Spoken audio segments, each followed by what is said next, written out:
দীর্ঘদিন পরে আমাদের আবার যুবলীগ পানের স্পন্দন ফিরে এসেছে।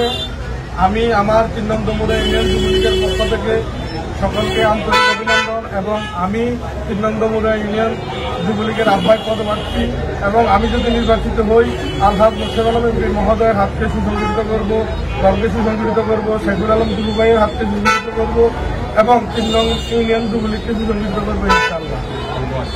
আমি সকলের দোয়া চাই। আসসালামু আলাইকুম।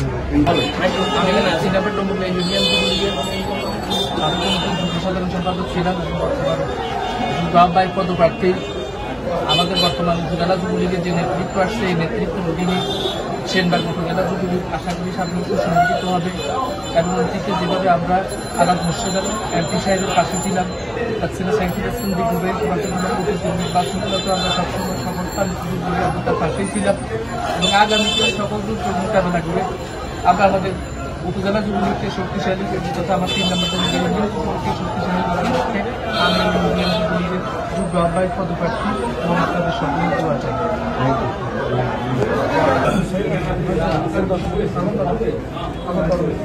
টাকা এদিকে রিয়াদ ভাই।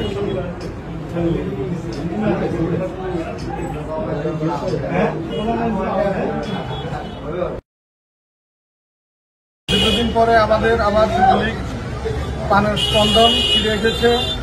আমি আমার ৩ নং দমুরা ইউনিয়ন যুবলীগের পক্ষ থেকে সকলকে আন্তরিক অভিনন্দন এবং আমি ৩ নং দমুরা ইউনিয়ন যুবলীগের আহ্বায়ক পদপ্রার্থী এবং আমি যদি নির্বাচিত হই আলহাজ মোর্শেদ আলম এমপি মহোদয়ের হাতকে সুসংগঠিত করব, দলকে সুসংগঠিত করব, শেখুল আলম দুলু ভাইয়ের হাতকে সুসংগঠিত করব এবং ৩ নং ইউনিয়ন যুবলীগকে সুসংগঠিত করবো ইনশাআল্লাহ। আমি সকলের দোয়া চাই। আসসালামু আলাইকুম।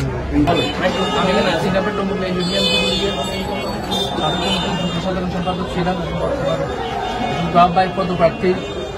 আমাদের বর্তমান উপজেলা যুবলীগের যে নেতৃত্ব আসছে এই নেতৃত্বের অধীনে সেনবাগ উপজেলা যুবলীগ আশা করি সামনে সুসংগঠিত হবে এবং অতীতে যেভাবে আমরা আলাদ মোর্শেদ আলম এমপি সাহেবের পাশে ছিলাম, তার ছিল সাইফুল হাসান দিগুবের নির্বাচনগুলোতে আমরা সবসময় সকল আমরা তার পাশেই ছিলাম এবং আগামীতে সকল দূর মোকাবেলা করে আমরা আমাদের উপজেলা যুবলীগকে শক্তিশালী তথা আমার ৩ নম্বর যুবলীগকে শক্তিশালী করার লক্ষ্যে আমি ইউনিয়ন যুবলীগের যুগ্ম আহ্বায়ক পদপ্রার্থী এবং আপনাদের সকলের দোয়া চাই।